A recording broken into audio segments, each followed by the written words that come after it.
there before it starts. No, no.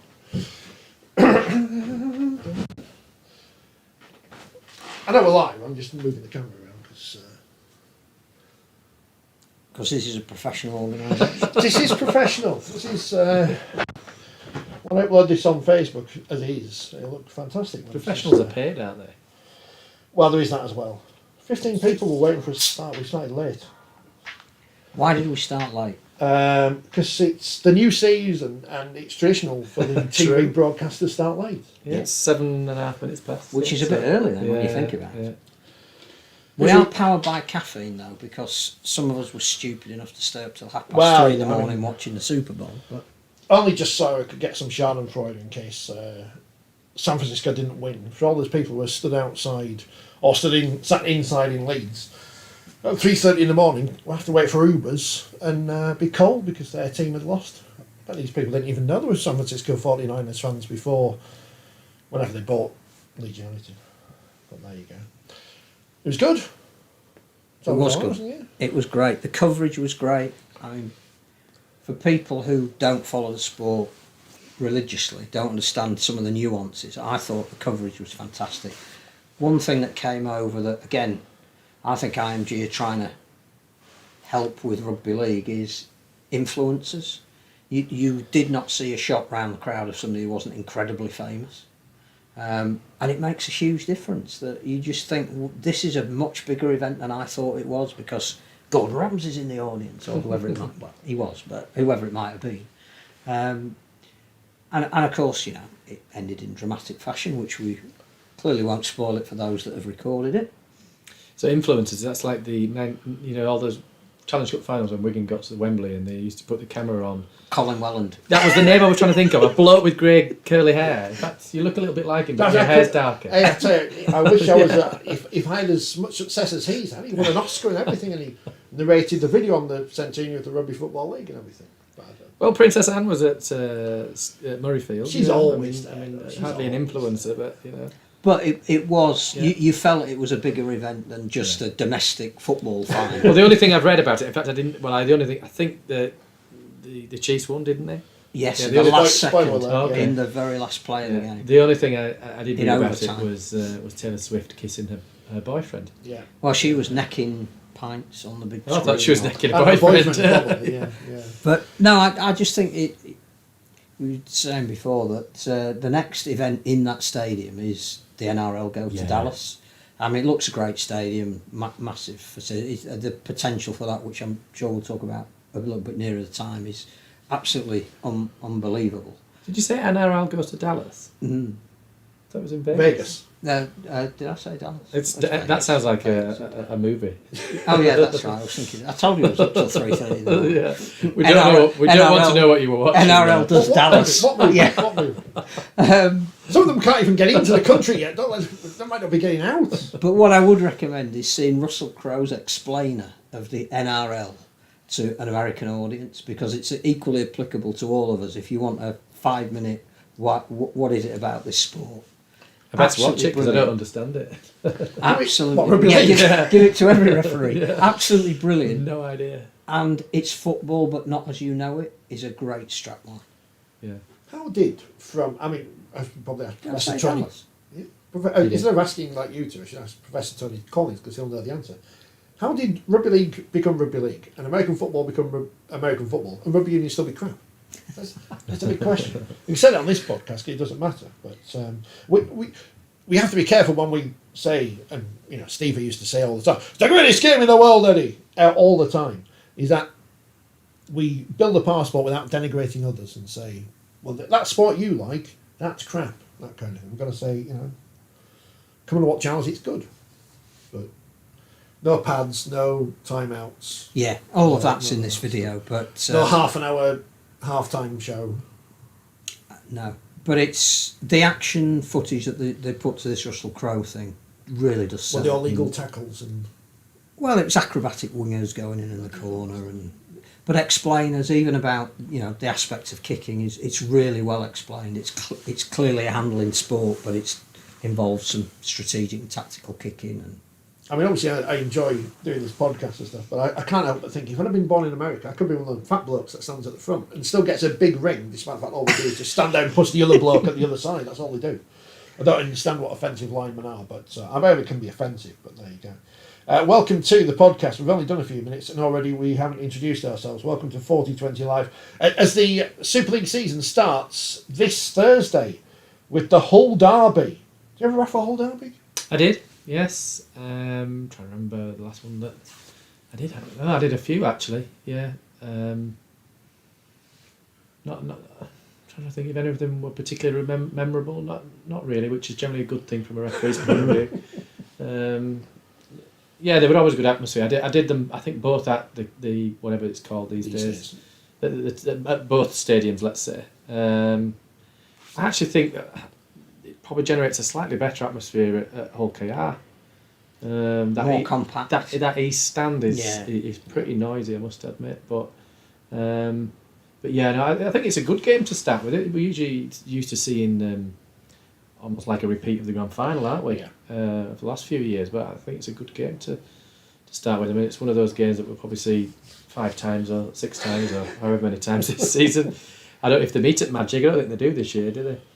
I've no interest in Magic, so I don't know what's going on there. So I think it'd be a decent game. I think the main thing is that there's going to be 20,000 people there, so it's going to look and sound absolutely fantastic. Should do. But it's interesting that in the lead up to the start of the action, one of us around the table was sat on a bus for ages getting back from Manchester. One of us was locked out of a 24-hour car park. One of us went to the House of Commons. Oh yes. I mean, talking about referees and sadly match officials remembered for their errors, aren't they? Did you have a word with the speaker and say you've got to stop calling Keir Starmer the Prime Minister at Prime Minister's questions because he isn't. He's not yet. It's a matter of time. Was it good? It was excellent, yes. For those who don't know, I attended the LGBT History Month drinks reception held by the Speaker of the House of Commons at the House of Parliament in the Speaker's House. It was great. I was asked to attend on behalf of the RFL, along with Andrea Murray, who works for the RFL, and her wife, and 2 players from Wigan Warriors, from the women's team, came along. And it was a great evening. A mixture of... What did they serve? Well, it was champagne, and it wasn't Carver or sparkling wine. It was champagne. I mean, we have paid for it, so Yeah. It Canapés? Red and white wine canapés. It was a mixture of politicians, as you'd expect, people from the world of entertainment, sport, and military. So it was a good representation. It was actually good to be at an event which was largely, I wouldn't say entirely, but largely LGBT people, which kind of speaks for itself. That was the nature of the occasion. But it was, when you had conversations with people, you had immediately something in common. Any other sports present? There were a couple of girls from the England rugby union team, I believe. Not that I knew who they were. There was a football referee who I knew, Ryan Atkin, and there might have been others, but I didn't notice them. I did get my picture with Jojo from Strictly Come Dancing, so gone early there with my my foot in the door for. Well, again, if we're talking influencers. We're all talking ticking boxes. You tick plenty of boxes for that, Jim. So you're fair enough. Get on there. That was a great event. I was chatting to Graham Liver as well. He used to be on Radio Leeds, Breakfast Show. On Radio Liverpool. Yeah, he's on Radio Lancashire. Yeah, Breakfast Show on Radio Lancashire. So that was really good speaking to him. And Councillor Jonathan Pryor, Deputy Leader of Leeds City Council. Yeah. And the speaker Lindsay Hoyle, and I'm sure people have probably heard him speak before on the 5 Live podcast. He's such an enthusiast of the sport, genuinely an enthusiast, and it sounds like he's keen to follow Warrington this year. I don't think he's quite got his season ticket, but I'm sure there'll be plenty of games. Just be behind Luke Little in the queue. Yeah. Got a 9 darter today. Who? Luke Lindsay Hoyle? Lindsay.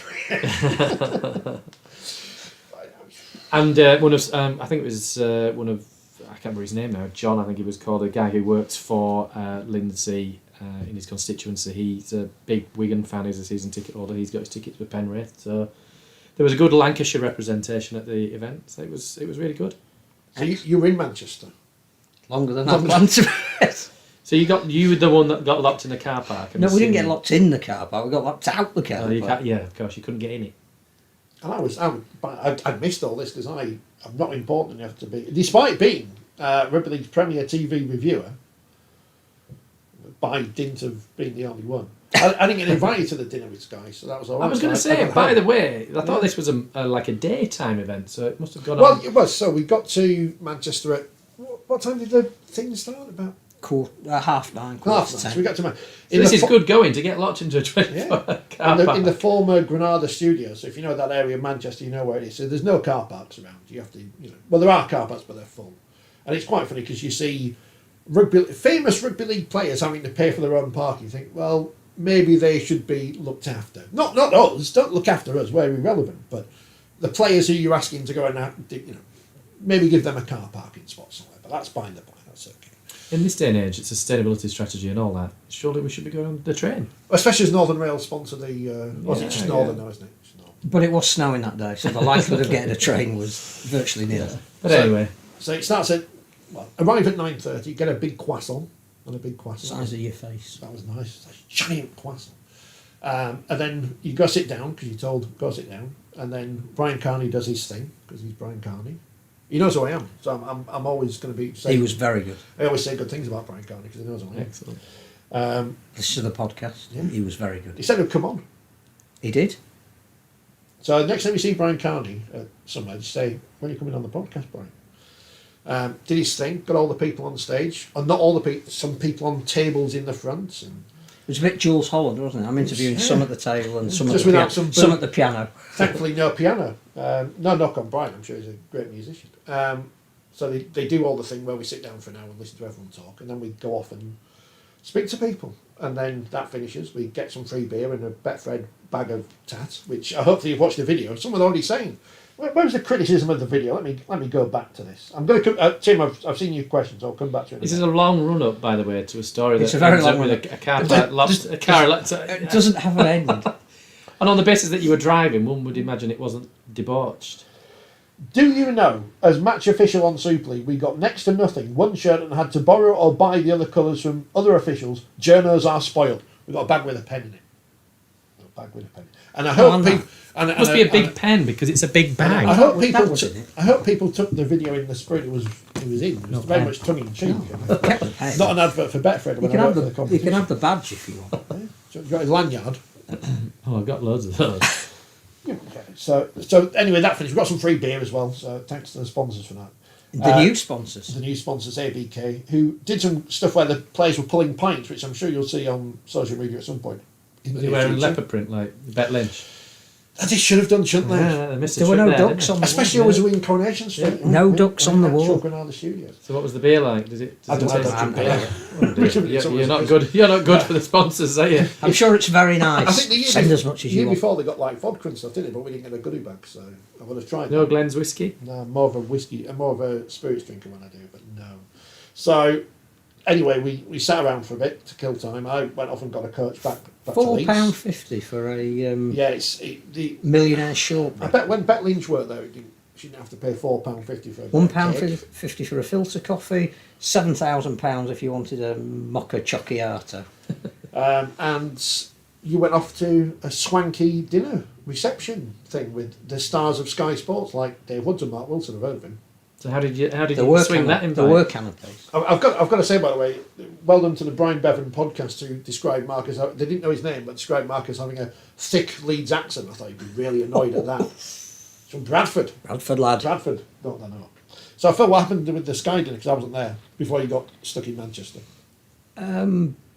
It was a very nice schmooze from Sky. Thanks for that. It was a free bar, but for those who weren't planning on staying over, it was orange juice. So you got stuck in Manchester? Well, in our defence... We're not even told the best part of the story, because that's even before then. We can't tell that. Well, we can, but people will be turning off in droves. Safe to say that the day started with not being able to get into a car. The day ended with not being able to get into a car. Oh, okay. But... you were there when we paid the gentleman at the booth our fee for 24-hour parking. I think this is the racket I'm going to get into next, is car park. When the media career ends, car parking. That's the future. Not much fun when it's all locked up when you get back and it's pouring with rain and 11:10 at night, man. You're desperately trying to find a hotel and there's no rooms. Dear. But, you know, we're spoilt. Yeah. So whose floor did you kick down on? No, we found... At the fourth time of asking, we found a Premier Inn that had... Have you got It's any- like Mary and Joseph, Yeah, isn't it? Which got any rooms for the night? Which one's you? Which one's the baby Jesus? Is Ross the baby Jesus? Or No, John I reckon Davidson? I was the smallest You're one, the smallest so... baby Jesus. Yeah, have you got a manger? So I listened to that podcast with the three of you. So that was before all this antic. This was trying to fill some okay. time. So we walk up to reception, dripping wet, because we walked through Manchester in a pouring rain for half an hour, trying to find a room for the night. It's not like Manchester to rain. Do you have any rooms? Yes, we have 100. Brilliant. Could we have 3 singles, please? Could you go and log in on a phone over there? Yeah. My socks were still wet the following day. Oh dear. But the magazine's done. But So the magazine that's- was done, that's and it the will be out positive. later this week. With all the predictions that people will be able to say, you got that completely wrong. I've got to make some predictions. I've not done mine yet for the media tipping competition. Just trying to fold my newspaper over away from the microphone. Let's start with Tim's comment then, since this is the other one who's got involved.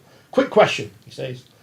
Fully on board with the Burrow Award, but do we need to do something to have a legacy for Lansdowne, Harry, Sunderland, or Sunderland as he's put, rather than they just disappear? One would assume that the legacy of the Harry Sunderland Award is that they're not just going to rename it. It's not going to be the winner since 1965 are not going to be renamed as the Rob Burrow Award. In the history books will be 40 odd years of Harry Sunderland's name, and then it'll be It's more like it was nearly 60 years, wasn't it? was it 59 or 65? 60, yeah. So yeah, his name will still be remembered, but the it's like, you know, Players Number 6 trophy changed its name, didn't it? It went from John Players Number 6 to John Player Regal Trophy. It's still the same cup, but each year it's presented in the name that it was. So he will still exist. I think it's difficult to have this discussion on this programme because we've been banging on about this for ages that they should rename. I've heard people say, well, if he wasn't ill, they wouldn't have renamed it after him. Well, tell me something I don't already know.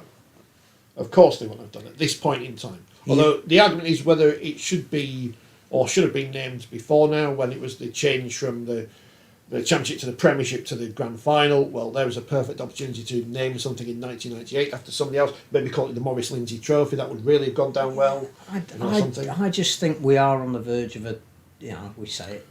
A new era. This is only the 25th new. Welcome to our new era. Welcome to the last game at 4020. Hodsall. Hashtag. No, all right, not a new era. We're in a different feel. Reimagined, I think, is the word, isn't it? Well, Reimagined era. We're now starting to feel what reimagined actually might mean.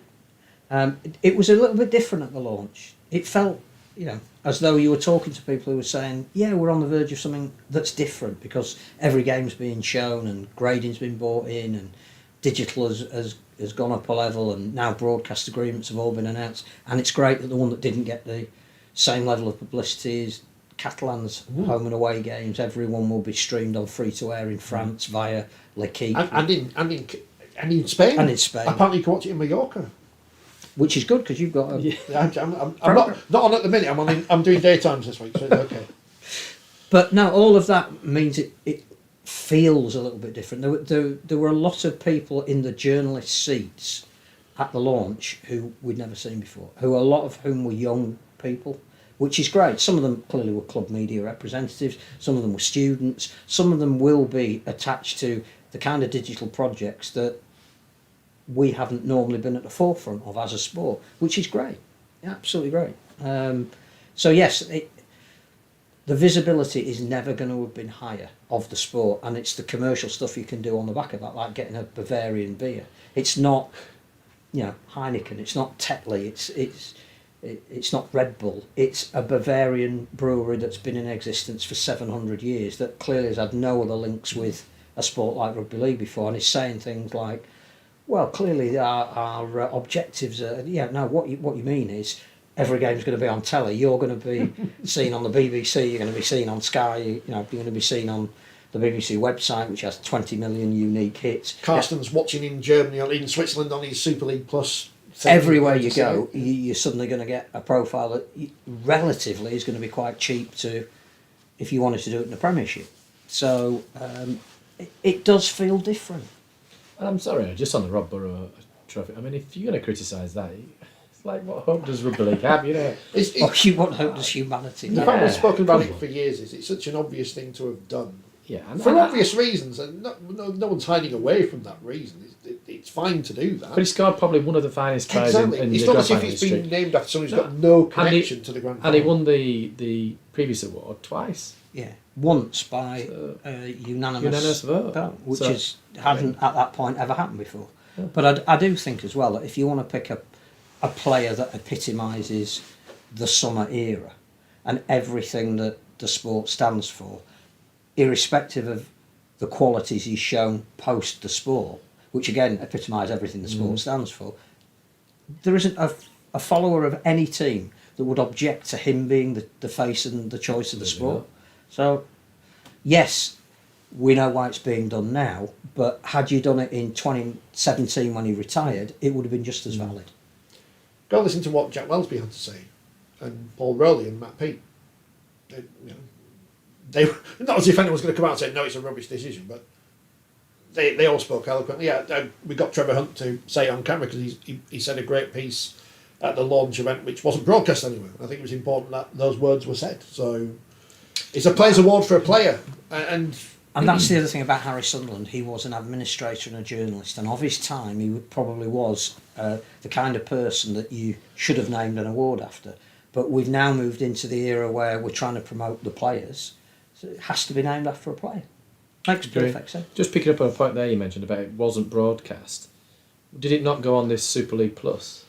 They don't tend to broadcast these things. I think the content they're going to have on there are, at the moment, there's old grand finals on there. I think it's going to be vintage action. I just wonder, but something like that, it doesn't cost anything to produce, does it? You've got. Well, it didn't cost you anything to produce. They are strange things, these media events, and I've said it before, is that we go to them, we get sat down and treated to a show, in effect, of here's Brian Carney doing some jokes, speaking to some people. But we're going to ask these people some similar questions in a bit anyway, so it's all it's a bit weirdly pointless. What I didn't understand was we had 5, I think, really big announcements the day before, starting with the Rob Burrow one at like 7:30 in the morning, so Jamie Jones-Buchanan could be on breakfast telly, brilliant. But we didn't have any announcements at the launch. In fact, Brian Carney said, there was a plethora of announcements yesterday, and you're going, surely one of them could have been the news headline for today. I know it's not easy to do, and the BBC will dictate when they want their press release to come out. Huddersfield's signing of Tom Burgess and Harry Newman re-signing for Leeds, that was clearly in conjunction with Sky's mid-afternoon programme the day before. It just seemed that we're here, we've got everybody gathered.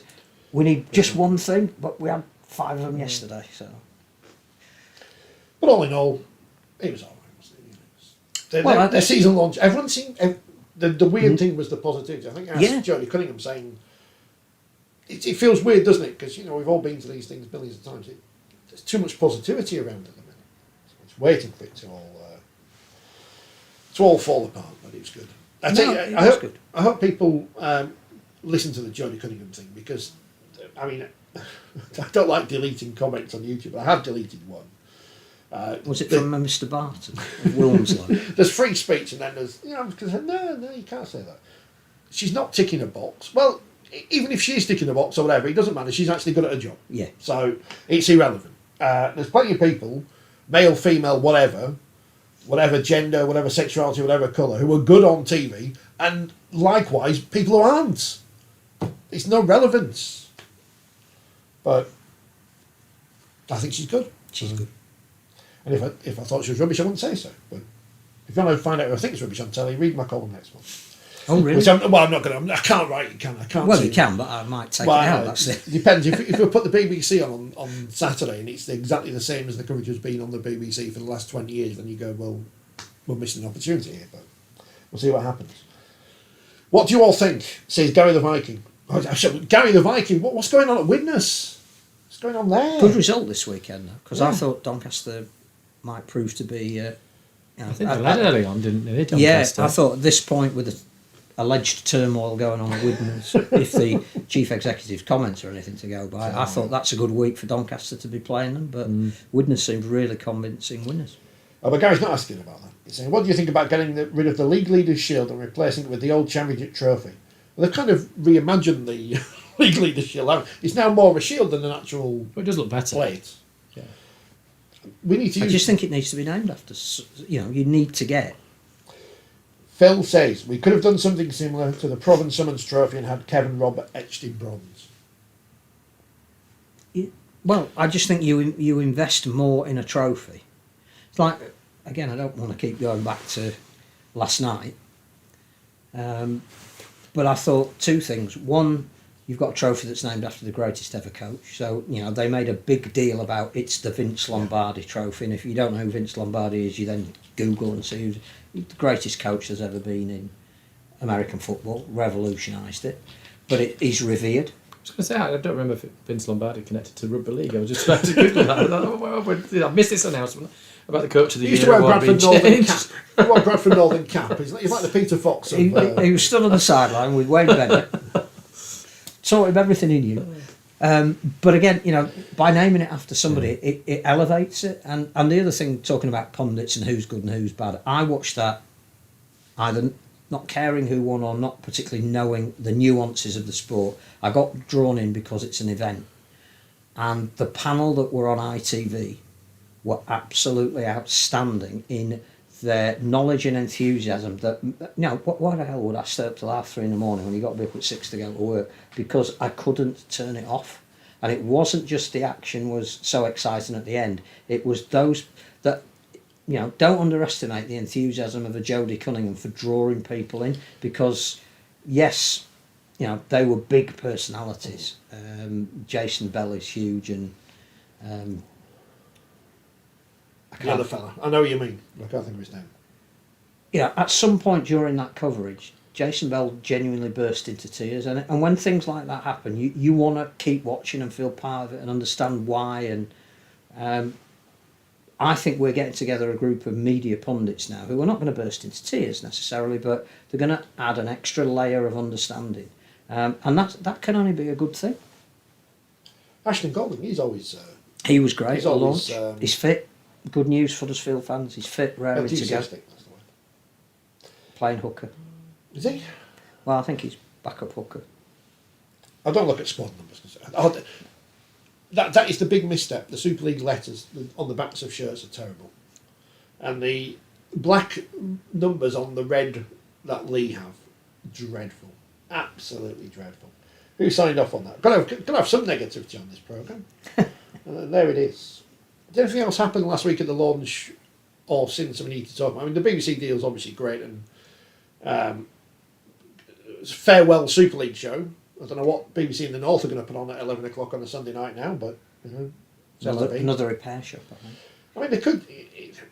But the great thing about that is we've lost the Super League show because there's no point now waiting 2 days for highlights. They're going to be straight on the BBC website after games, and 20 million unique views watch the BBC website. So they haven't formally announced there isn't going to be a Super League show. There's just no need for it in the format that it currently is. You would assume at half time on Saturday as well. Here's the tries from Thursday and Friday. I think the only issue we've got is we still haven't sorted out match timings. Well, this thing on Saturday is ludicrous. Well, we were talking about that just before you arrived. I mean, I get Friday nights, and clubs don't want to give up Friday nights and all that, but this is just absurd this week on Saturday. This weekend, the two best games in terms of intrigue are Castleford against Wigan, because we don't know what Castleford are going to be like under Craig Lingard with a younger but less experienced squad. But we want to know how we're going to go in their lead up to the World Club Challenge, which is a massive first event for the sport at the start of the season. And they're the defending champions, so they're going to a hostile environment. Great, I want to watch that. But the biggest story of round one is Sam Burgess and his Warrington going to Catalan, where he's playing against the coach that gave him the start in the game anyway, Steve McNamara. The Catalan without Sam Tompkins for the first time in a number of years. Those two games are the best games of the weekend for narrative, and they're on at exactly the same time. I don't understand the logic of it. You'd think that, I get BBC come relatively late to the party, 5:30 on a Saturday is their slot. They want Castleford and Wigan. would it have been Well, what's the other game? out of the question? Sky? It's not a main event broadcast, though, is it? No, it's one of the Online. So- channels so or something. It's on the telly, but it's just going to. Yeah. Would Here we are. it have 5 been minutes before. impossible to go to Catalan and say, could you kick off at 8 o'clock your time, 7 o'clock our time? Bearing in mind that Warrington are going there on Wednesday and not coming back till Probably Sunday. just all happened too late, hasn't it? You know, I mean, imagine telling your people that are coming to your first game, oh, by the way, the kick-off time has changed. I mean, it wouldn't go down too well, would it? But I don't know. In Catalan, it wouldn't matter. You can you'd just like have to a think lo- you anyway. can You'd have a like lo- to think you can going have a longer forward. lunch. You'd like to think going forward that shouldn't happen too many times. I get the Friday nights. Yes. You know, I get that with clubs, but to have the same time on a Saturday is ridiculous. Particularly when they're such good games. But, you know, Well, Greg, I we think can this sit at home and Leeds flip Salford between. game's an interesting game, isn't it? Because without getting into the games too much, because I can't remember the fixtures. And that's the only reason I bought No, the Leeds Salford game, because you've got players there that are playing against their old club, yeah. haven't you? And that's why they picked that. Yeah. And again, you know, the story is how Salford have been decimated, but yet Paul Rowley can get the best out of what he's got. It should be a really, really interesting game. But I just think the two on the Saturday, if you were going to write, you know, a story, it would be those two games. I think I'm going to have to invent my own kind of red zone on Friday because I'm going to sit at home and I've got these 3 games. I mean, I'm not particularly interested in Leeds versus Huddersfield, but I'm going to have to work out how to watch got all 3 and get the best coverage. laptop, Yeah, I TV, have. Yeah, I mean, I could iPad. put it on my phone, on my tablet or something, couldn't I? But, I mean, they've picked the best one to have on. Well, how have they picked the best one to put on the telly? Yeah, because Leeds will be packed, yes. Yeah, the Leeds Salford game's an intriguing game, I think. Have Leeds not announced some band turning up yet? Carol Decker's busy this week or something. I don't know. But so it's all exciting. It's all here, and welcome back to Super League. This week in the Challenge Cup, no one had any attendances. 1, 2, 3, 4, 5, 6, 7, 8, 9, 10, 11 of the games in the paper have no attendance given. Which, seeing as Siddle Wakefield was all ticket, must be an attendance somewhere, but not published. This lack of transparency is a disgrace. Coming on the back of mentioning the Super Bowl again, I did like the tweet from the Sportsman today saying the Super League Grand Final had a bigger attendance than the Super Bowl. Might have made a bit less money, but Fred can't sponsor the Super Bowl, so it's not as good. $8,000 for a cheap seat. Fred, he loves the Super Bowl. Loves it. But you know, Mark Pearson of Betfred at these events, he always comes out and says, "We love the." I don't know. I'm doing his voice. Loves the access to players. They want. Always blah blah blah blah blah. After the Super Bowl, you see journalists, Will Gavin of Talk Sport, for instance, going in the Super Bowl in the dressing room, winning team, there with the rings and all paraphernalia, whatever, can speak to whoever they want. Well, there are 77 players to choose. They are. That's true. And there's many coaches. We, after the grand final, we have to stand in a dingy tunnel at Old Trafford trying to wait for people. So, access. But this is all the transparency. Why are we not giving out attendance figures in 2024? Steve Mascott not able to see a tin sheet. He's off to Vegas. He is. Via Amsterdam and Hawaii or something like that. I think that's why I'm getting to St Helens in a few weeks. You'd think it'd be easy to get somewhere in the north of England, but where's HS3 just going from Wakefield to St Helens? Did anything happen in the Challenge Cup that was surprising? Barrow and Oldham. That was I'll tell you what, some wonderful swearing on the BBC coverage. And I know this is completely hypocritical because obviously the RFL's announced their respect campaign and we all, blah, blah, blah. But when Matt Newsom and John Key were stifling giggles at some fella in the crowds, in a 4-word phrase, 3 of them were swear words. The only one that wasn't was useless. I think it was aimed at one of the players. It wasn't the match officials, but it was that kind of funny swearing rather than vicious. Well, I guess it was vicious, but he probably knocked on, so it was fair enough. But that's the kind of comedy swearing you. But yeah, Oldham, they are the big fish in the League One pond, and they just about got out of that time. It was just a great game. You don't like to use the word throwback, but there was enough mud on the pitch to make it feel like a good old-fashioned winter cup tie. A giant killing, because a team from a lower division has beaten one from a higher one. Oldham's squad would hold hold its own at the top end of the Yeah, championship. I'm going to say they're at least a mid-table championship side, aren't they? They're almost. But it was a great game. What Toronto did, aren't they? And it wasn't settled until very late on with an interception try. And I just thoroughly enjoyed it. It was one to sit back and just really enjoy. It was a little bit old-fashioned in the way it looked, but it was wonderfully entertaining. Cornwall lost at home to York Acon. Now, is that a surprise? Well, you see, it's the thing, and It's a surprise that York Acon found enough players to get on a bus to Cornwall. That's a hell of a commitment. when the draw It's a was weekend made, away, isn't it? when the draw was made, would you have been surprised that a community club who's probably in the middle of their season, I'm assuming, are playing on a team who haven't played yet? I don't know if they've had any friendlies. I don't know if they can have any friendlies. No, they haven't. Exactly.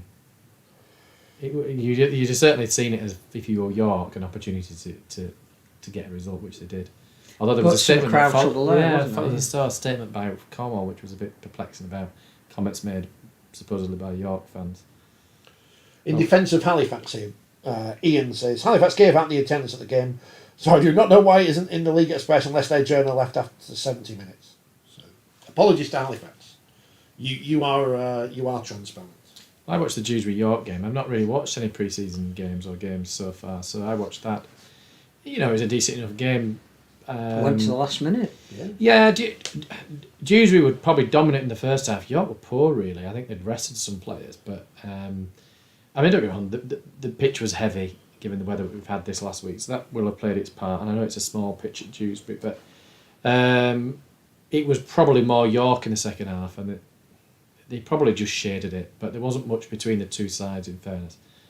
But I must admit, I was saying to you before, I was a little bit confused around what the policies and interpretations are on foul play and the ruck, because I was left a little bit confused. I thought that any penalty, any head-on neck contact should have been penalised, and it didn't appear to be. And the ruck at times was a little bit of a roll the dice, I thought. I mean, having said that, the players' compliance on playing the ball with a foot was very, very good. There was a couple of turnovers given, but I thought perhaps harshly, because they appeared to make an attempt to play the ball. But yeah, a lot of the players were touching the ball with a foot. So, from that point of view, there wasn't a load of whistle. So I'm hopeful that people... And a bit of flow. Yeah, I'm hopeful that people, shouldn't be moaning too much about referees blowing the pee out the whistle, but it might all change come this time next week. The Acme pee. I think we have to give Acme another mention on the podcast. So you've got an amateur team through to the next round. Hammersmith Hills Hoists, which is a tongue twister, if ever there was one. What are they, fella? Is it some kind of sock? Industrial washing lines or something. Clothes horses. Very much a throwback to the days of British Oil and Cake Mills playing in the Challenge Cup. Yeah. One for the team. Oh, actually, I think you've got Hunslet as well, haven't you? Hunslet. Well, and this brings about the point. Someone needs to have a word with Hunslet, because you can't have two teams in a tiny thing in South Leeds, both with the same name, because they have the same name, Hunslet and Hunslet. Hunslet just sticking an A. Yeah. So Hunslet go out, but yet they play Wakefield in the next round. So the uninitiated. It's murky. Add something else to your name. So that was a merger between Hunslet Warriors and Parkside, was it? Why don't they just come up with a new moniker? Yeah. Hunslet Warrior Parkside Warriors, or something. Yes, Parkside Warriors Horse isn't being used anymore, so you can use Parkside Horse. Warriors, yeah. Get the costume. Where do they play? Do they still play where the Morrison's pitch is? I think they play on what was Parkside's pitch. Okay. All the big issues. Yeah. Getting them tackled. It's confusing. I'm going to go to that game. I know it's on a Sunday afternoon. And Newcastle only conceded 88. Well, I mean, this is the big game this week, isn't it? Because Wakefield Trinity, in their 107 billion year history, have never scored 100 points in a match. 90 is the most against Highfield, which I was at. It was 88 against Chorley when Jamie Rooney scored all the goals. So never scored 100 points in a match. If they don't score 100 this week, Darryl Powell, Matt Ellis, they should all resign. Close down the club. And hang on a minute, this is being played at Featherstone? Yeah, because Newcastle's ground's busy. So the next nearest ground to Newcastle is Featherstone. Yeah. which is in the same postcode district as Wakefield. Yeah. I think they wanted to play on a neutral ground. Yeah, I think they want the And money, get a don't crowd. they? Let's have it Let's right. play it They want a down the crowd, road and I from- get that. I get No, that, it's so fine. I get it. And I I get get that. Yeah. I'm not looking at how many Newcastle win or lose by at the moment. I'm just grateful we have got a Newcastle. Absolutely right. And Yeah. they have to build from the Yeah. base of nothing. So, and I'm not sure that Newcastle harbour ambitions at this stage to either win the Challenge Cup or the 1895 Cup. So get your players integrated as best you can for when the League One season kicks off in the beginning of March. And then you've also got Worth Browns, so they made it through as well. So there's still three amateur teams. And good to news the for next round. Martin Kellner, listener of this podcast. While his tissues are out dabbing his eyes with West Ham's debacle against Debacle, yeah. Arsenal, he can look at the Swinton score and his heart will soar. 50 points, Swinton. You don't see that many times, do you? And that was Tara Jones that refereed that game, so I think that she became the first female. I need to get this right. First female referee to referee a first team men's semi-professional game. Yeah. That sounds like one of It those. will made-up probably records. Tara when it's two first teams Yeah. playing each other, but it's another But it's first great. for her, It's which great. is good to see. Yeah. I don't know. It's the Challenge Cup. It's at this stage of the competition. I think the Challenge it Cup exists. and the 1895 group stages have been slightly rejuvenated this year. I think the group stages have worked on the 1895 because most of them are derby games. And I think that's been a great way to start the season, to give particularly League One clubs who are always at home these extra fixtures that they need. So even this week, where we already know that I think Bradford are going through and Keighley aren't, there's going to be a celebration at Keighley this Yeah, I'm weekend. at that game this With weekend. Keighley playing their local neighbours, and people will go and they'll want to see that. Yeah, well, they got a really good crowd last year, didn't they, for that fixture? Yeah, they got at 4,500. Keighley, so it'll be interesting to see what crowd they get this time. I think they're doing some celebration around trans rights, I think. So that should be good. Should be a good event.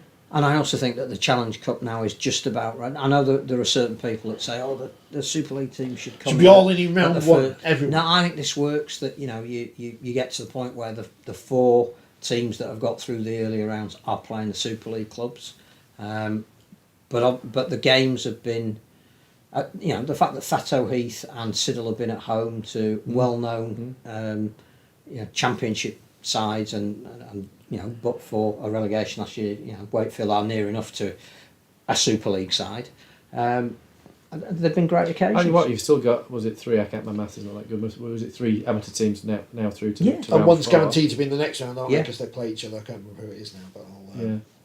Well done to North Wales Crusaders, robbed of the Team of the Week accolade in the paper for going 2-0 up at Bradford. Always a big fan. Big mistake going 2-0 up. Big fan of that. It is York Acorn versus Worth Brown Hornets. The winner of that will be guaranteed to be in the fifth round. Is that when the Super League clubs come in?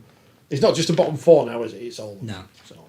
We're getting to 4 clubs left after the 4th round, and then the 12 Super League clubs coming in. So that's the excitement of the Challenge Cup.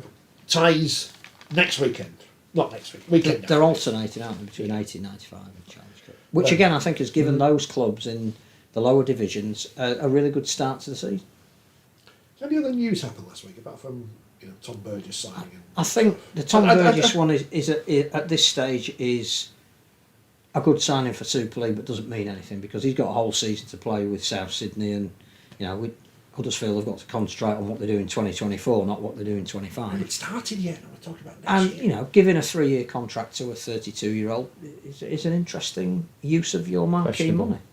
But I think Harry Newman re-signing is great for the competition because him and Jack Wellesby committing to Super League in the short term is a real boost. We're talking about personalities and entertainers, and Harry and Jack are absolutely beloved by the teams they play for. Not so much by opposition teams, which is what you want, isn't it? Their personalities, but their talent, backs up their ability and their ability to annoy people. But I think the fact that they're prepared to recommit is a great gesture on the eve of the competition. What story did the BBC go with then this weekend for Cass Wigan? What's the angle we've got on that game? Well, we do need to see how we're going to shape up for the World Club. They need to hit the ground running to have a chance of beating, the Kansas City Chief equivalent of the NRL. I also think Castleford are intriguing this year because they've gone from having 3 coaches last year and no stability whatsoever, and a lot of comments by all of the people that are involved in this year about how it was very cliquey last year, to unity being the key, and nothing to lose. So I think there are loads of storylines on that. They've reimagined Castleford. Yeah, and we want to see how Wigan's new recruits are going to fit into what was already a pretty well-oiled machine. You'd expect it's going to take a while for Castleford to get going, just because they've had so many changes, haven't they? Yeah. In terms of that playing squad. So, but you want to see that the unity being talked about off the field is evident on it. Yeah. I don't know if Danny Richardson's ready yet to play, but I think it'd be really interesting to see if he's taking Cass around the park, because of the last 18 months he's had of being out injured. It would be great if he was. Big hello to all our viewer in Papua New Guinea who watched the video of Dixon put on Facebook. 12,000 views. Wow. Slightly more than everything else. Well, you could play the PNG angle for Cass, couldn't you? Because they've got, is it 4 3 or 4, yeah. Papua New Guineans?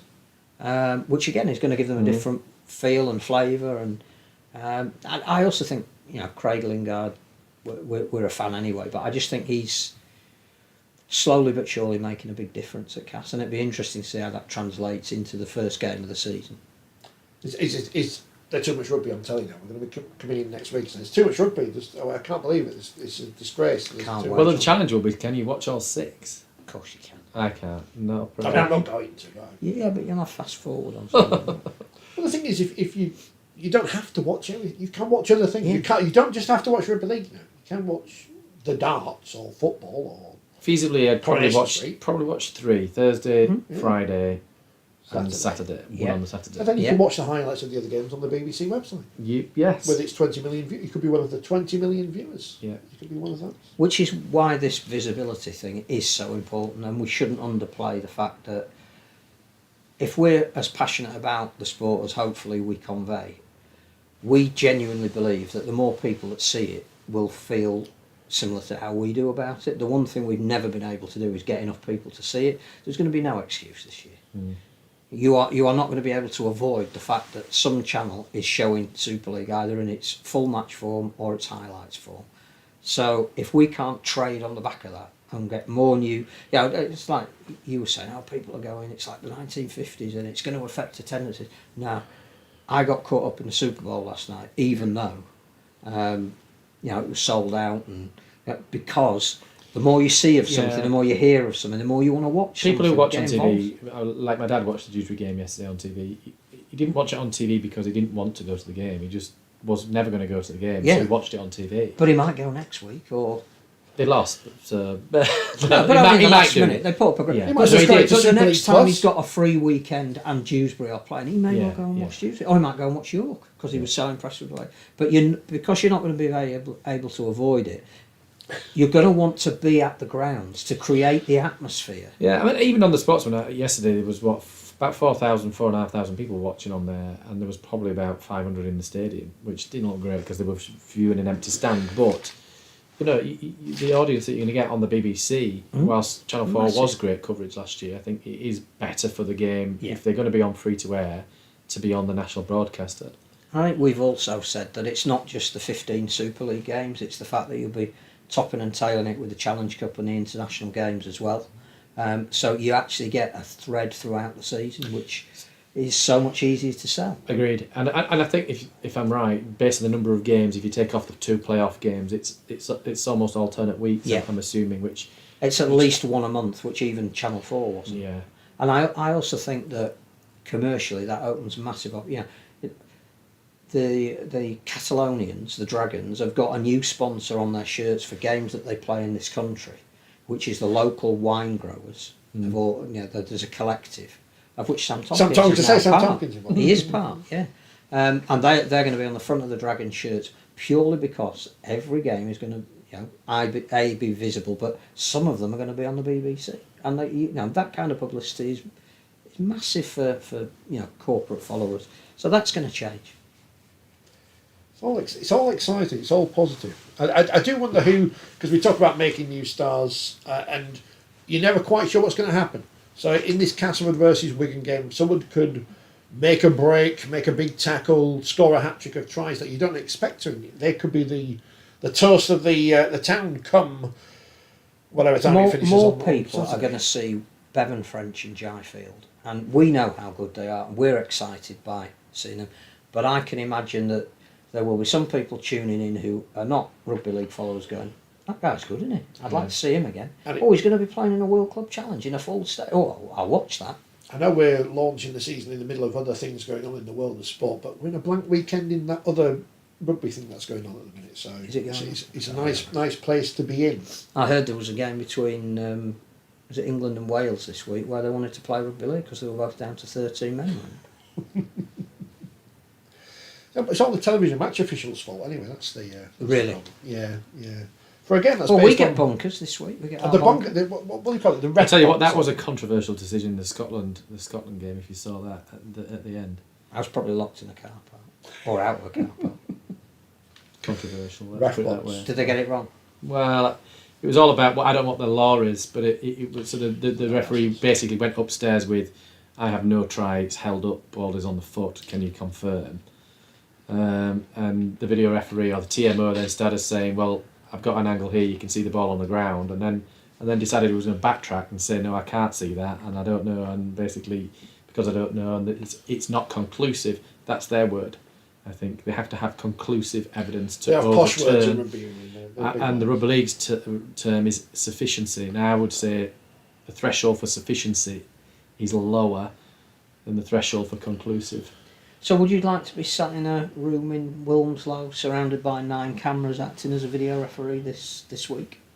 I never really enjoyed the video referee role, but I had to do it. I need to get Dorothy. It's going to be strange though, isn't it? But I understand that the video referees are in charge of their own replays, which I think will be beneficial.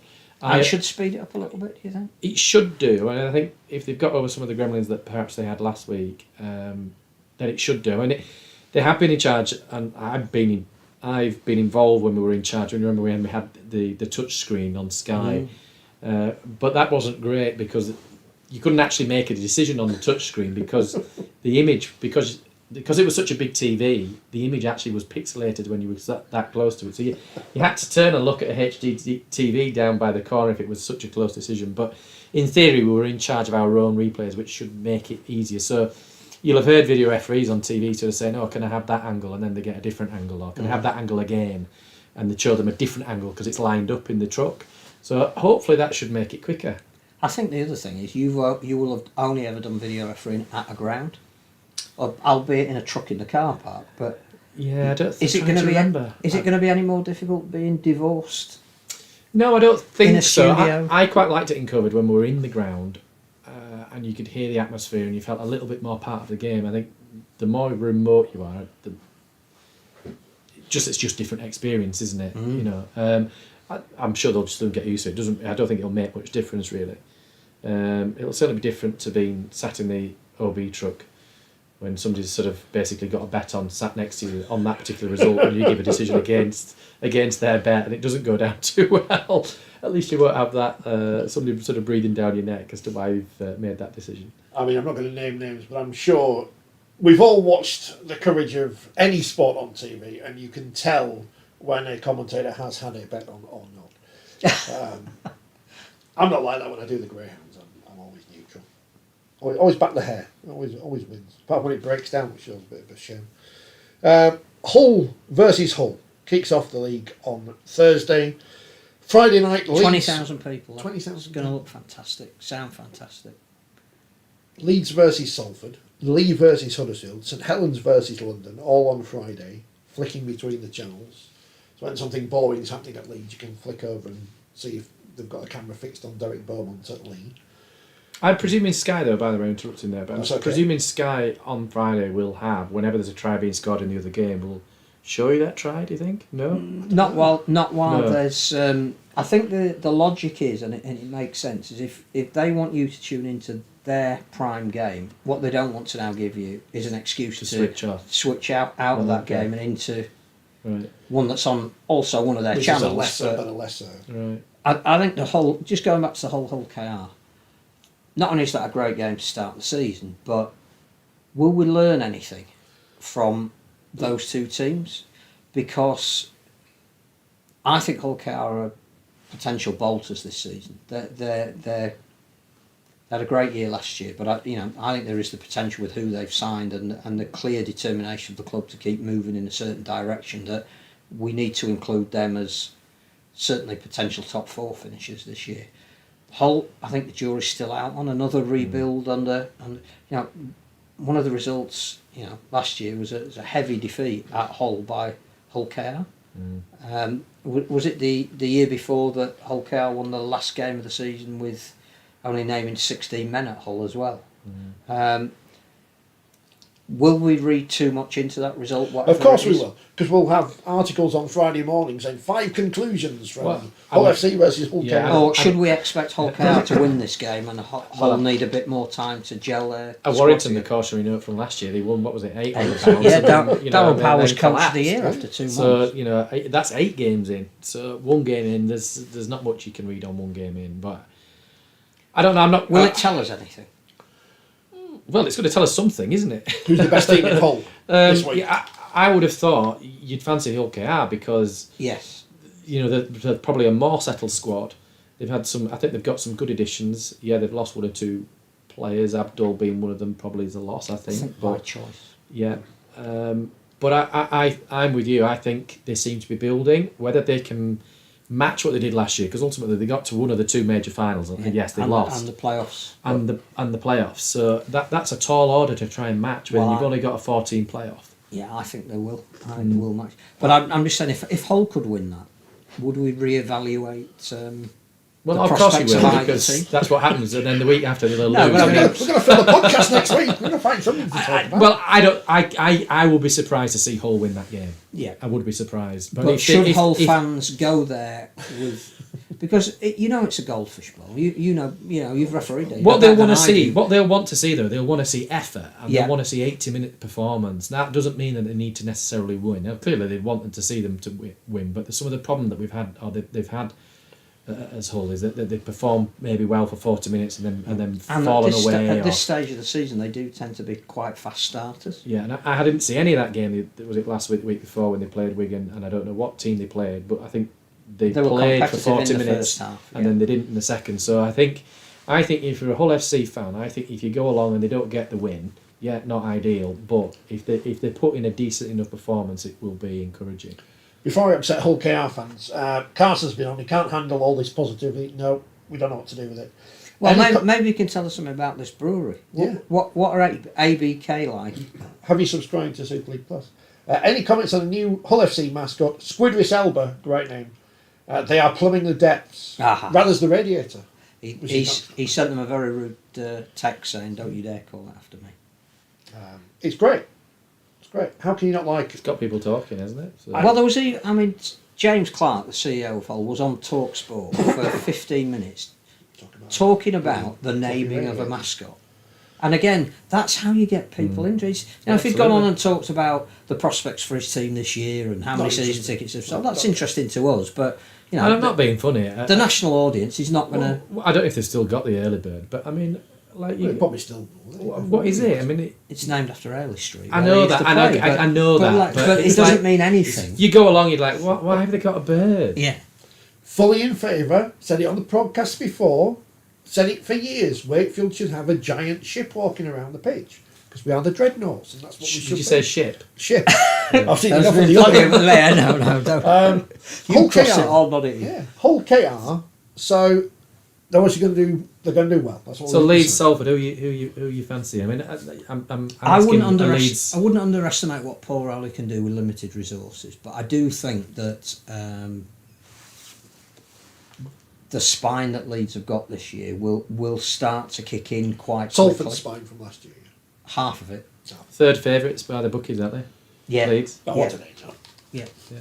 But they need to get off to a good start. I think when you look at... Yeah. I don't think it's going to be a runaway game. No. But I do think Leeds will want to make a statement with this. Again, like Castleford, this collective apparently is now much deeper than it was last year, and everybody's bought in. I do think people like Paul Momorowski, who's gone under the radar, is a fantastic signing. Probably, get injured. 15-2 Leeds, 10-1 Catalans. I actually think Salford might have surprised one or two people across the season. It's just the squad, then. Yeah, when but they're only last starting year. with 20 foot, but they're only starting with 20 foot. No, And already that's down to at least 23 because Ethan Ryan isn't playing, and 22 because King Vuni Ayar was suspended. So although there's an appeal, but like you suddenly get to the point during the season where you can't keep putting that load on the same effectively 17 players. In terms of pressure, I would think the if there's going to be pressure on a team, if they don't perform well over the first few weeks, it would be Leeds. Yeah. Haven't we all missed going to the RFL website on Monday to find out who's been banned? That'll be back next week. Carsten says, before I just go back to KR for a second, I subscribe to Super League Plus and all my screens make sense now. I don't like ABK. Ian says, I get the 0-bit in Dreadnought. No. That's Newcastle this week. So we mentioned Leeds there, Warrington, all these other clubs. Willie Peters doing a very good job at Hull KR last year. Mm-hmm. One of these bigger clubs, should things fall apart for them, they're going to be on the phone to, I don't know why I'm knocking, on the phone to Neil Hudgell saying, sorry, you're on the telly, Neil, can we have your coach? I can see Willie Peters going back to the NRL if he achieves a similar level of, or greater level of success. What I can see, if it doesn't go well for Paul Rowley, is him saying, I don't see why my reputation as a great coach should be tarnished because you're selling all my best players. I understand why you're doing it. If I was at a club, a big club that needed to change my coach, I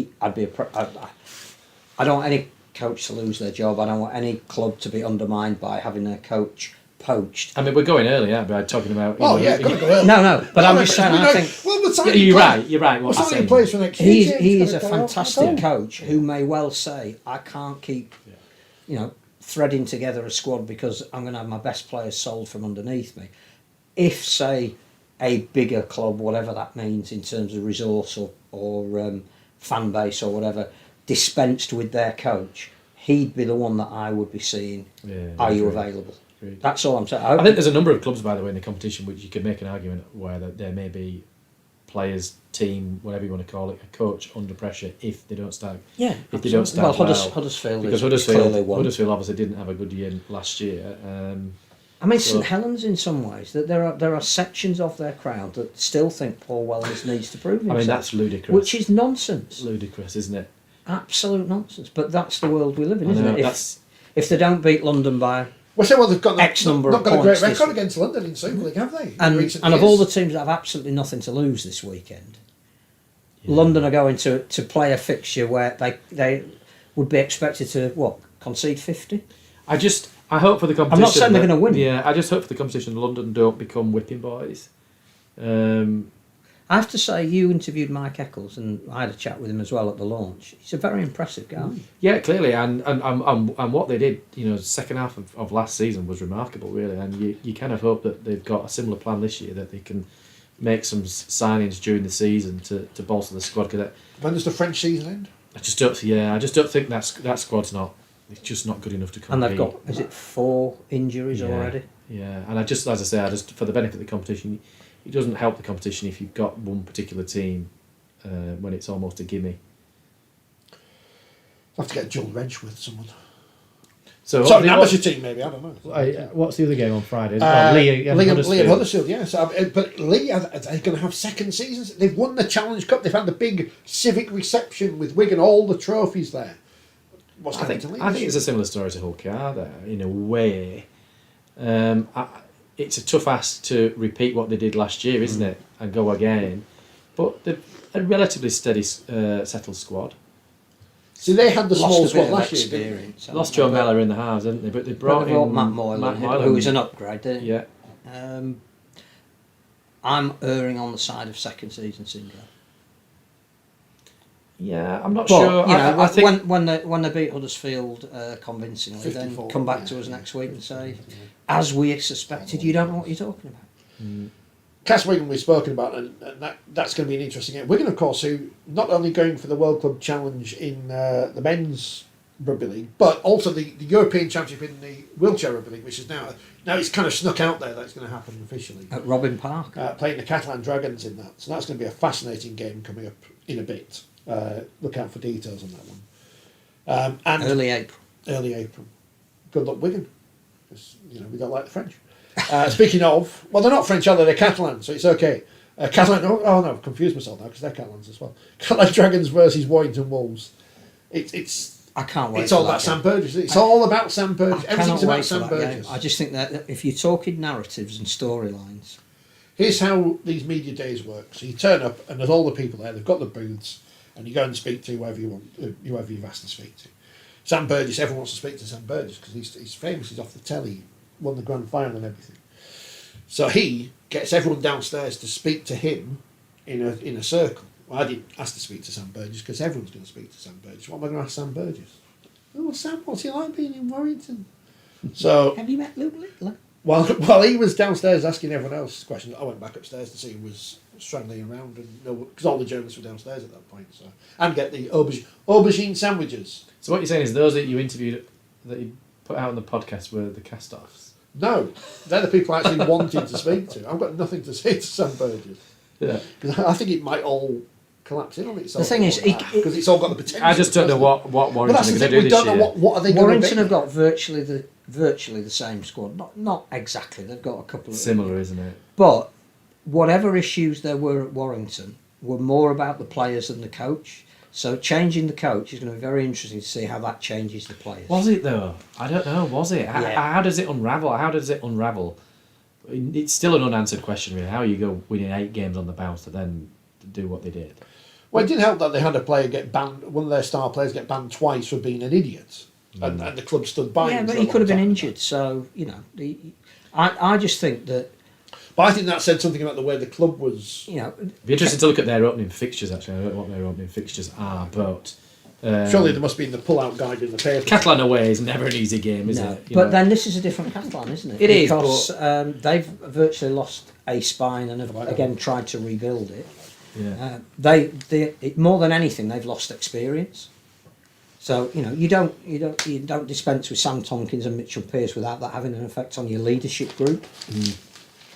So how they're going to go will be really interesting. They're going to have to play, and Steve McNamara, who was again great at the launch, is saying they'll play in a different style. It'll be faster. Well, that'll be great to see. But if Warrington win, is Sam the answer? If Warrington lose, is Sam the answer? You just won't know. Of course you won't. Are you ready? Dragons away, Hull FC at home. Oh, that could be interesting. Castleford at home in the Dow Powell derby. Hull KR away, and then London away. So that's their first. It's 5. not the worst. And then they've got Catalans again. But it's not the worst start they could have had. No. Hull at home is their first home fixture. Yeah. As you say, yeah. So you would fancy them to get something out of that, but again, and London and against London. Hull are just so unpredictable. It's we don't know what Sam Burgess teams are going to. Well, he said that on stage, and he didn't know what they were going to play like. I'm sure of course he knows what they're going to play, but we don't know what they're going to play like. We don't know how the players are going to react to him. We know he's this superstar player. We know that somebody like Josh Drinkwater has got to be better this year if George Williams is going to be better, and if George Williams is going to be better, the team is going to be better. But how Sam gets that out of him, I don't know. They should be, if not top 4, they should be knocking on that door, though, shouldn't they? With the team they've got, I think they should be capable of doing it. But they got in the top 6 just last year, but it didn't hide anything of the issues that. There's one of a number of teams though that are, I can't even remember whether we've got a top 4 or a top 6 playoff these days. We've chopped it's like the players in the Super Bowl. They didn't know the rules. We've chopped and changed that many times over the years. I can't remember. There's a lot of teams though in that bracket of will they make like the top 4 or will they be in sort of like the halfway? I think when all the predictions are seen and everybody's done them and some are out already, everyone's going to have Wigan and Saints at the top. Yeah, everyone's going to have London and Castleford at the bottom. Yeah. Everyone else in between will be wherever a particular pundit thinks they should be, and nobody will be right and nobody will be wrong at the start of the season, which is great. I know every argument is you have your own theory on things, then you disprove it the week after while you're arguing against your own theories. Sam Burgess, the players are going to play for him because he was this great player and legendary figure and blah blah blah. He's a natural leader. So how come Wigan have won the Challenge Cup and then the grand final under a bloke who never played? Yeah, well, it just shows it's a load of nonsense. and that's the end of the podcast. It's all a load of nonsense. Well, no, it doesn't. It's right. It's sometimes it's not about that narrative, is it? It's about what goes on behind the scenes and all the little things, isn't it? And that also, we frankly don't see. And there you've got to isn't make some just story a up. head coach. There's a coaching staff. So as important as Sam Burgess is going to be to head the thing up, Martin Gleeson's going to be quite important in how they're going to play and the attacking style, and whoever else is on the S&C side is going to be important in getting the players prepared to play the style that. So it's never just one person, but Sam will be. From what we do know is that on news outlets that aren't just rugby league ones, whatever Warrington do in their first game, it's going to be on there. So it'll put it on probably the BBC News. Is it 10 on a Saturday? I don't know what time they have their news. Pre-match of the day anyway. After casualty, yeah. And obviously on the Radio 5 sports bulletins and the Talk Sport bulletins, they're going to be focusing on Sam Burgess's first game. That can only be good for the sport. Would you ever have imagined a commercial radio deal for Women's Super League? How did that happen? It's brilliant. 40 games a season. Courtney Winfield Hill on the coaching, on the commentating staff for Talk Sport. Brilliant. And a 2-year deal, so it's not sort of sneaked in as the season's kicked off. Oh yes, we're still doing it. It's see, we've still got that to launch. We've still got the wheelchair Super League to launch, or the green Super League and the purple Super League, as they're officially known. Not our colours; they're the colours of Super League. 1895 Cup, Hunslet, proper Hunslet take on Batley. That's what they should call themselves. Actual Hunslet, real Hunslet, new Hunslet, Real Hunslet. What's the other Hunslet should be new Hunslet because they're new. Real Hunslet versus Batley Bulldogs, Keighley Cougars versus Bradford Bulls, Midlands Hurricanes versus Sheffield Eagles, Newcastle Thunder versus Wakefield Trinity, brackets Featherstone. Some people still call them Gateshead, which is good. North Wales Crusaders versus Widnes, Oldham versus Rochdale, always tasty, and Workington versus Whitehaven as we find out who'll be in the final 8 of the 1895 Cup. I will be very disappointed if Wakefield don't score 100. I will be very disappointed. I mean, what kind of team do you put out for a game like that? Because it's been if you're Darryl Powell, you've had the game against York, which is the toughest of your first 4 fixtures, because then you've got an amateur team in the cup. You've got Newcastle, who are a group of players thrown together because they started so late. Then you've got another amateur team in the cup. It's a strange one. I would be giving my fringe players away. I just think those games allow you to rotate your squad a little bit and test out different combinations in a competitive environment, and you sort of make your squad aware of that you're almost you're playing for your place when that's not trying to put the opposition down, but let's be honest, they should, no matter what team they should put out, they should be winning those games. So Messalino might be banned anyway because he got sent off against Cyril, unless how do the bans work in the change? Is it the week after still, or is that we should hear tonight or tomorrow? I would imagine that wouldn't apply this week. It'd be like the championship, wouldn't it? Is there anything else I have missed, or we have missed, that has happened this weekend that we need to talk about? So which games are you going to? Obviously you're going to Leeds. Are you going to any more? Undecided at the moment. You will have been to more games between you by the end of the weekend than I have, because I'm going to watch it all on telly because I've got to write about it. I can get a head start on next month's column to write about it. I forgot I was going to a game. Otherwise, I can't just keep writing about Gladiators. How do you? What game am I going to? Oh yeah, Keighley. Yeah. Because you mentioned it earlier. I think you mentioned it last week. In fairness. So that might be 4 games I might watch this weekend. Stephen's not going to be very happy. But no, I'm going to watch it all on the telly because I'm working on Sunday anyway, so I can't go watch it. It'll be warmer on the telly, I think. It will be, and again, there you go. You've got 7 fixtures on Sunday. None of them broadcast anywhere. No clubs are streaming. There's no sportsman's coverage of this. Why aren't clubs doing anything? Just going back, you mentioned on BBC Radio Leeds yesterday that you featured on. What was the date of Super League when it first started doing it? It was some date in March. March 31st. March 31st. 1996. I mean, that's almost insane, really, when you think that we're kicking off mid February, which is actually a little bit late now. 31st was the Sunday, so I think we'd kicked off in Paris like maybe the 29th. But that weekend was the weekend of the 31st. This season is actually a little bit late. Mid February, we've kicked off at the very end of January, haven't we? How much Stones branded gear did you get ahead of the first Super League season? Did you get like a Stones power bank and lanyard, I might have got a coat. a coat, no free beer. It's a bit disappointing, isn't it? I can't remember. If anyone would like to supply us with coats, by the way, So the daffodils would have been out. But it makes sense because the summer. clocks have gone forward, haven't they? So it's lighter, which is what summer Super League is How many supposed to be. games do we have in next season? It was a strange season because we'd had the winter season, The 95 The 17 season, season, which had just finished, and then we went Yeah, into the of new course, season. yeah. So Yeah. Is there anything else? Is that it? I just think we're just positive. We're happy, genuinely happy, giddy. excited. Yeah, looking forward to it. So every base is covered. So next week, people who've been to games, people who just watch it on the telly, because the vast majority of people who watch rugby league on a weekend will be watching it on telly, regardless of wherever they are. Something new coming up on the channel either tomorrow night or Wednesday, so keep your eyes out for that one. We're not playing that fantasy card game because I'm not spending £1,000 on buying. It's That's right. we're not doing predictions, are we? In No, the traditional sense. No, but if you like fantasy sports, then there you go. There's the clues to what's coming up on the channel. Possibly tomorrow, depending on how we're working out. That rules me out. No But- idea what you're on about. Fantasy Super League's back, so I've got an expert on it to talk about it. Brilliant. So He's going to help you choose a team for it. Yeah, Is because he- obviously I've got no idea of Is he, anyone well, in is, Super he, League. is he a well-known character? He's been on the podcast before, but that's about it. So we'll see what happens there. Thanks for watching, and we will be back next Monday. I don't know if Talking about real rugby. talking about actual rugby. And Mind you, we've done 80 minutes I know. before the rugby's even started. Didn't even have a guest on this week. Well, hopefully the moustache has disguised it. Oh yeah, this went down well on YouTube last week. So if you'd like to leave any comments about James's moustache, Edwardians.